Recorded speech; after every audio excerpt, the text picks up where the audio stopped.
Olá, você que trabalha com propostas de intervenção na cidade, já parou para pensar se a sua ação ajuda a fortalecer situações de racismo?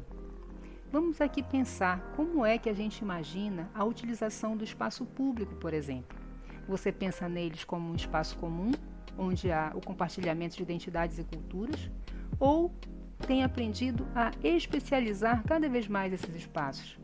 Lembre que quanto mais a gente especializa os espaços, a partir de um parâmetro que seja tomado como o desejável, ou a partir da referência cultural de um grupo ou de uma classe social, a gente acaba dando a impressão de que as outras culturas ou classes não existem ou não importam. Por isso, a gente precisa ter equipamentos culturais distribuídos pela cidade, que permitam a manifestação das diversas culturas, o que muitas vezes requer situações onde seja possível interagir com a natureza, por exemplo, a natureza que está distribuída pela cidade, porque nas nossas cidades muitos tipos de população coexistem, convivem.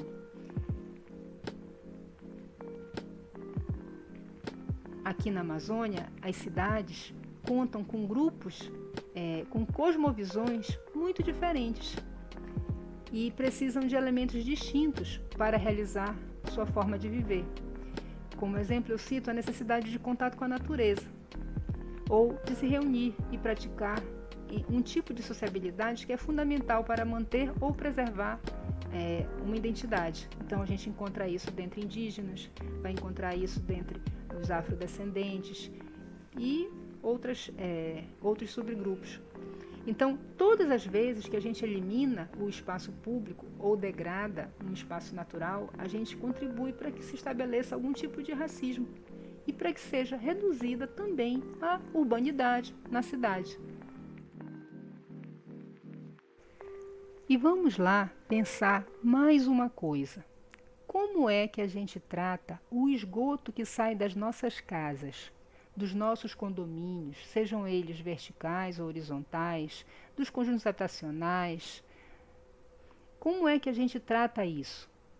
Se isso está indo para um curso d'água, que vai desembocar depois do muro, será que a gente sabe o quanto a população que mora além do muro precisa daquela água?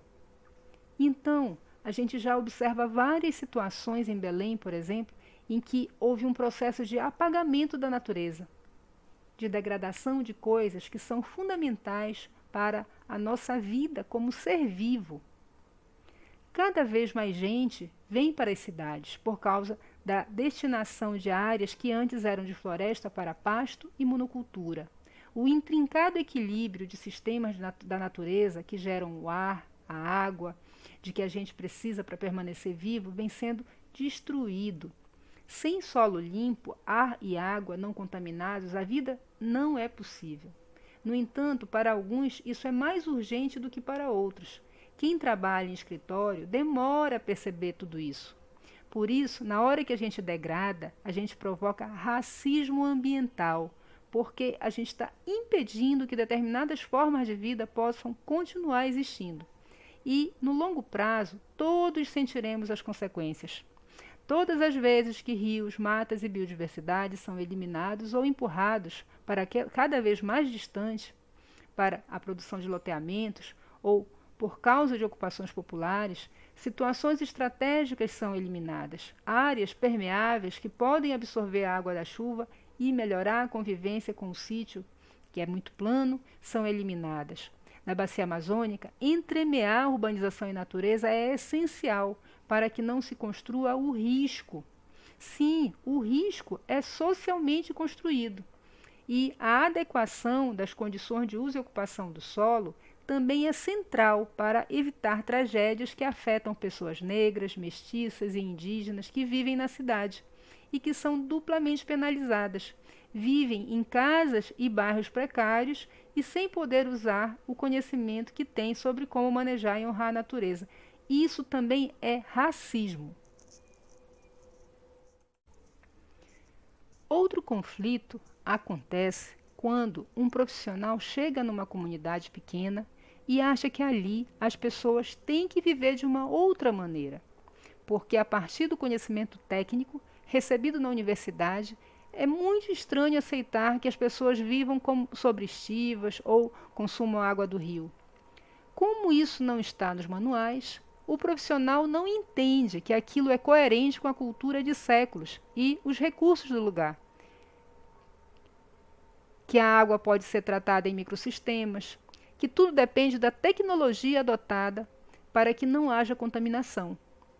Se não houver essa consciência, o resultado será a imposição de uma série de parâmetros técnicos que são idealizados para outra realidade e outra circunstância econômica. Este é mais um exemplo de que, na nossa formação técnica, se a gente não tiver atenção para essas peculiaridades entre sociedade e meio, a gente vai muitas vezes perpetuar situações de racismo. Oi, eu sou Bruno Vieira, estudante de arquitetura e urbanismo, e eu participei do projeto Diversidade como bolsista de extensão. O projeto Diversidades, a partir da decolonialidade, que é um tema que tem muito se falado, mas pouco tem sido executado dentro dos sistemas de ensino superior, deu palco para muitas vozes, diferentes vozes, falarem sobre suas experiências, né, seu contexto de vida, o que acontece na sua rua, na sua cidade de origem, né? E eu vim falar sobre as minhas experiências como estudante negro, morador da periferia, da Baixada de Belém, bairro do Guamá, da hidrográfica do Tucunduba, né, que é uma bagagem cultural que não é muitas vezes destacada em nenhum lugar, e a gente pôde ter oportunidade para falar sobre as nossas vivências, e isso foi muito importante para a construção de um material muito bom, falando sobre o nosso dia a dia como estudante, como profissionais, e como é que a arquitetura e o urbanismo interfere na nossa vivência, como é que a gente percebe a arquitetura e o urbanismo, e o que a gente percebe de arquitetura e urbanismo, o que a gente pode levar de fora da universidade para dentro, né, para ser melhor trabalhado, melhor desenvolvido. E foi uma experiência muito boa.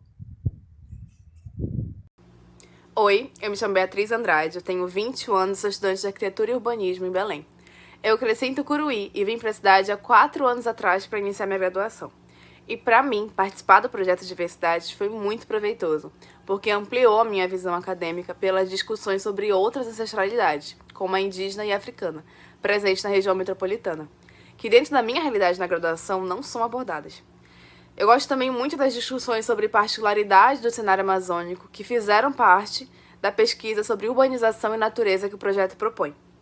E apesar dos encontros eles serem feitos de modo remoto, em vista da pandemia, eu me senti muito próxima a essa diversidade de modos de vida da região por conta das rodas de conversa, com a contribuição de autores latinos trazendo questões sobre ocupação do território, representatividade e identidade cultural. Isso fugiu totalmente do padrão de leitura na qual eu estava habituada, por isso foi tão enriquecedor. E eu acredito que se propor a pesquisar e entender sobre a natureza amazônica contemporânea, deve fazer parte da leitura desses autores. É necessário tamanha imersão nessa literatura mais local. Pois quem melhor para contar nossas histórias do que nós mesmos? E a partir do desconhecimento das populações amazônicas e suas tradições, que devemos sempre buscar mais, e com outros olhares e referências. Tudo isso me engrandeceu e me inspirou muito a continuar indo a fundo dessa linha de pesquisa.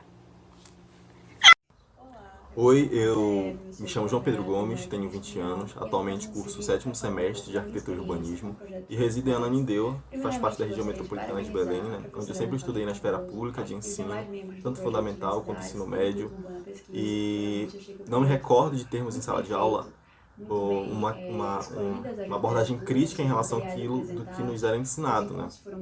Daquilo que já vinha impresso nos livros, daquela ideologia eurocêntrica. E então, por muito tempo, eu cresci com essa perspectiva de que nós tínhamos, como sociedade, tínhamos que estudar e trabalhar para que um dia pudéssemos nos igualar às potências, né? Então, com o decorrer do tempo, me surgiu um questionamento da nossa forma de viver. Será que a nossa forma de viver é errada? Com uma cultura tão rica, com costumes e sabores tão ricos que eu já admirava muito, me veio esse questionamento onde eu nunca parei para abordar ou ler algo que me desse um norte em relação a isso, até que surgiu a oportunidade de entrar no Diversidades, né, que abordava esses assuntos, né, principalmente a decolonialidade, que me chamou muita atenção, que ele vinha reafirmando essa nossa ideia de território, dos nossos costumes, do nosso povo, e mostrando, né, durante os ciclos de leituras com os autores latinos, tinham obras importantíssimas, dissecando essas ideologias que eram impostas pra gente, né, e mostrando que nossa forma de viver ela não é errada, né, que nós podemos sim ser grandes e mostrar para o mundo quem somos, vivendo da forma da nossa jeito especial de viver, né. Então eu achei importantíssima a iniciativa do projeto, eu adorei a iniciativa de tentar levar para as salas de aulas do ensino básico, para expandir esses horizontes, para que as crianças não cresçam, né, novamente com esse questionamento. Eu adorei fazer parte do projeto e sou muito grato por todo o aprendizado, por tudo que foi comentado lá dentro. Obrigado. Eu me chamo Márcia Eve, eu sou advogada, eu moro aqui em Castanhal e eu estou fazendo esse vídeo para falar um pouco da minha experiência com o projeto Diversidades. Primeiramente, eu gostaria de parabenizar a professora Ana Cláudia Cardoso e os demais membros do projeto Diversidades e do Grupo Urbana Pesquisa, porque eu realmente achei que o projeto foi muito bem feito, muito bem escolhidas as literaturas, os materiais apresentados, os encontros foram muito legais, então parabéns e muito obrigada. Em relação às leituras, né, achei muito bem escolhidas, como eu já falei. A leitura da professora Silvia eu ainda não tinha tido contato anteriormente e achei muito interessante a forma como ela aborda a sociologia da imagem. A leitura do professor Alberto Acosta, né, O Bem Viver, eu já tinha tido contato e é um livro que está na minha listinha de livros de 2021 porque eu realmente acho extremamente interessante essa forma de falar sobre desenvolvimento sem ser pautado numa lógica colonial e capitalista. Então eu acho a obra dele, O Bem Viver, assim, basilar para qualquer pessoa que queira falar sobre decolonialidade e sobre saberes locais. Em relação à obra do Frantz Fanon, também é uma obra interessantíssima, que infelizmente, né, demonstra o quanto a nossa sociedade ainda é racista, então demonstra toda essa construção histórica, né, da sociedade pautada na colonialidade, no racismo, e então foi a junção dessas três literaturas eu achei extremamente interessante, e como eu já falei, eu espero que o Projeto Diversidades tenha uma nova edição, novas obras, novos encontros, e a gente possa passar por essa experiência tão enriquecedora novamente. Obrigada. Oi, eu me chamo Heloísa Assunção, eu tenho 20 anos e cresci em Castanhal, na região metropolitana de Belém, e atualmente eu curso o 5º semestre do curso de Arquitetura e Urbanismo da UFPA. Agora, com o fim do projeto, eu vejo o quanto ele foi importante para a minha formação acadêmica, principalmente enquanto urbanista. Porém, o projeto, sem dúvida, abarca todo o âmbito do curso de Arquitetura e Urbanismo, porque ele supre um vácuo, eu diria, muito grande do curso quanto ao enfoque em perspectivas decoloniais, perspectivas das minorias das quais nós somos compostos, etc. Apesar de haver, sim, um certo foco na nossa realidade amazônica e periférica no curso, ela ainda é menor do que deveria, sem dúvida. Principalmente quando se toca nos assuntos das questões sobre a negritude, a vivência da negritude na cidade, a questão também da nossa posição periférica em relação ao capitalismo, das nossas filosofias que são diferentes, os nossos modos de vida que são diferentes. E todas essas questões ainda carecem muito de atenção no curso. E eu sinto que nesse projeto a gente teve muito mais contato com todas essas questões e a gente pôde entender muito melhor de outros pontos de vista mais próximos da nossa realidade, as coisas que a gente vive. Fica mais fácil de entender por que elas acontecem e de saber que existem outros caminhos que não esses defendidos hegemonicamente. Foi realmente um lugar de descoberta, esse curso, descoberta de outras teorias, de outras possibilidades e, sem dúvida, uma coisa que trouxe uma certa esperança para a gente enquanto arquitetos e urbanistas amazônicos em relação ao nosso futuro.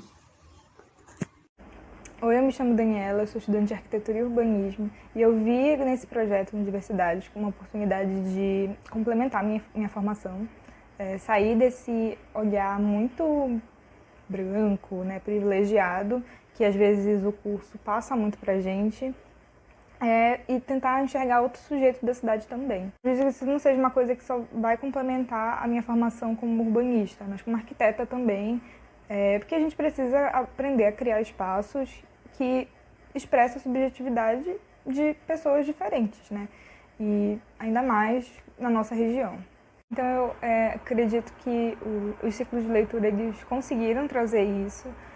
Por exemplo, a obra do Fanon foi realmente impactante e eu só li o guia de leitura, né? Eu já conhecia essa obra, assim, eu sigo algumas pessoas que já fizeram discussões sobre ela e tudo mais, mas, assim, tem sempre como complementar, né? Ver o coletivo falando sobre isso e as experiências compartilhadas, né, no Padlet, né? Então, trazendo ainda mais para essa realidade que não é a minha. Então, eu não deixo de me surpreender negativamente, né, com tantas questões, com tantas discussões que são de obras antigas, entre aspas, mas que continuam sendo muito atuais. O que mais, assim, atravessou a minha vivência, né, a trajetória da minha família, por exemplo, foi a do Bem Viver. Por conta da minha família ter vindo do interior, né, tanto a paterna quanto a materna, eles tiveram assim uma ligação, e tem até hoje, né, uma ligação muito forte com áreas bem distantes assim daqui. E apesar dessa vivência aqui já de um tempo, né, desde a minha avó mais ou menos, eles nunca abandonaram certos hábitos, né, certos medicinas alternativas, eu diria, né. Nossa, eu me identifiquei muito com aquele relato que uma moça falou sobre curar a garganta com andiroba, copaíba e tal, que isso é uma coisa muito presente, assim, até hoje na minha família. Sempre primeiro recorrer a esses remédios, depois a outros, né, tipo os convencionais. Então, chá de casca de cebola para cólica, tem esse, né, e tem o andiroba com cabacina, né, para os baques ou para inflamação, sabe? E são coisas que funcionam, né? Então, eu acho bem interessante isso. E também me fez reavaliar muitas coisas que eu considerava que eram ambições, né? Metas, objetivos e tudo mais, e se eles não eram apenas um passo a se cumprir no sistema, sabe? E eu já quero ler essa obra na íntegra.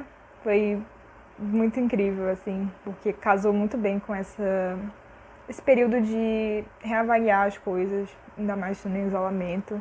E foi tiro e queda, foi essa questão da necessidade de contato com a natureza e tudo mais.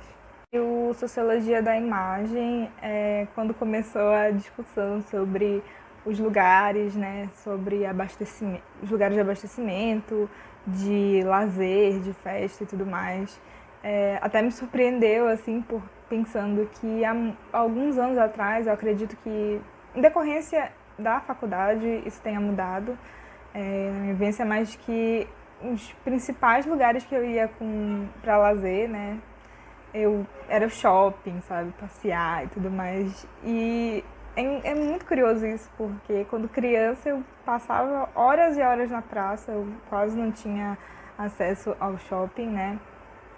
E o meu lazer era a praça, né? Eram locais públicos, né? E aí cresci e queria ficar no ar-condicionado, sabe? Na segurança, né? Aquela falsa segurança. E,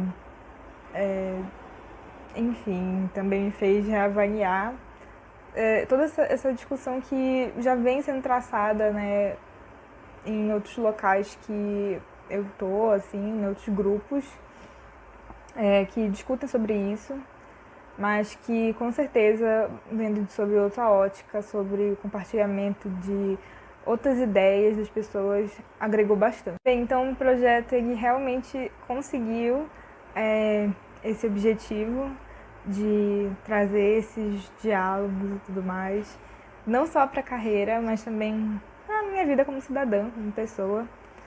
E eu queria agradecer pela oportunidade de participar e agradecer mais ainda por poder enviar esse vídeo, né? Encerrando esse ciclo. E espero poder participar de outras discussões, outros projetos que também envolvam esse tipo de assunto, sabe? Tem sempre como abranger ainda mais. E parabéns pelo projeto. Obrigada.